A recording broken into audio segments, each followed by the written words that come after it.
In this clip, I'll show how to buy shares of Stagwell Inc. as a practical example. Stagwell Inc. is a marketing and communications network traded on NASDAQ under the ticker STGW, and this video is for educational purposes only and not financial advice. To place a trade, you need a brokerage account, and we'll use eToro as an example to demonstrate the steps. After registering, you will need to verify the account, usually with an identity document, and add funds before you can buy. Use the platform search bar and type the ticker STGW to find Stagwell Inc.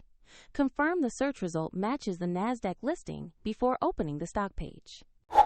On the instrument page, review basic company information and the price chart to confirm it's the correct listing. Double-check the name, market, and ticker STGW before proceeding.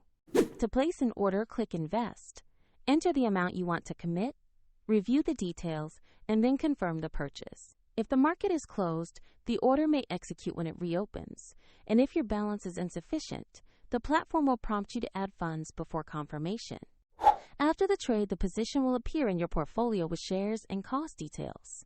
If you want to try the same steps, the link to eToro is in the description.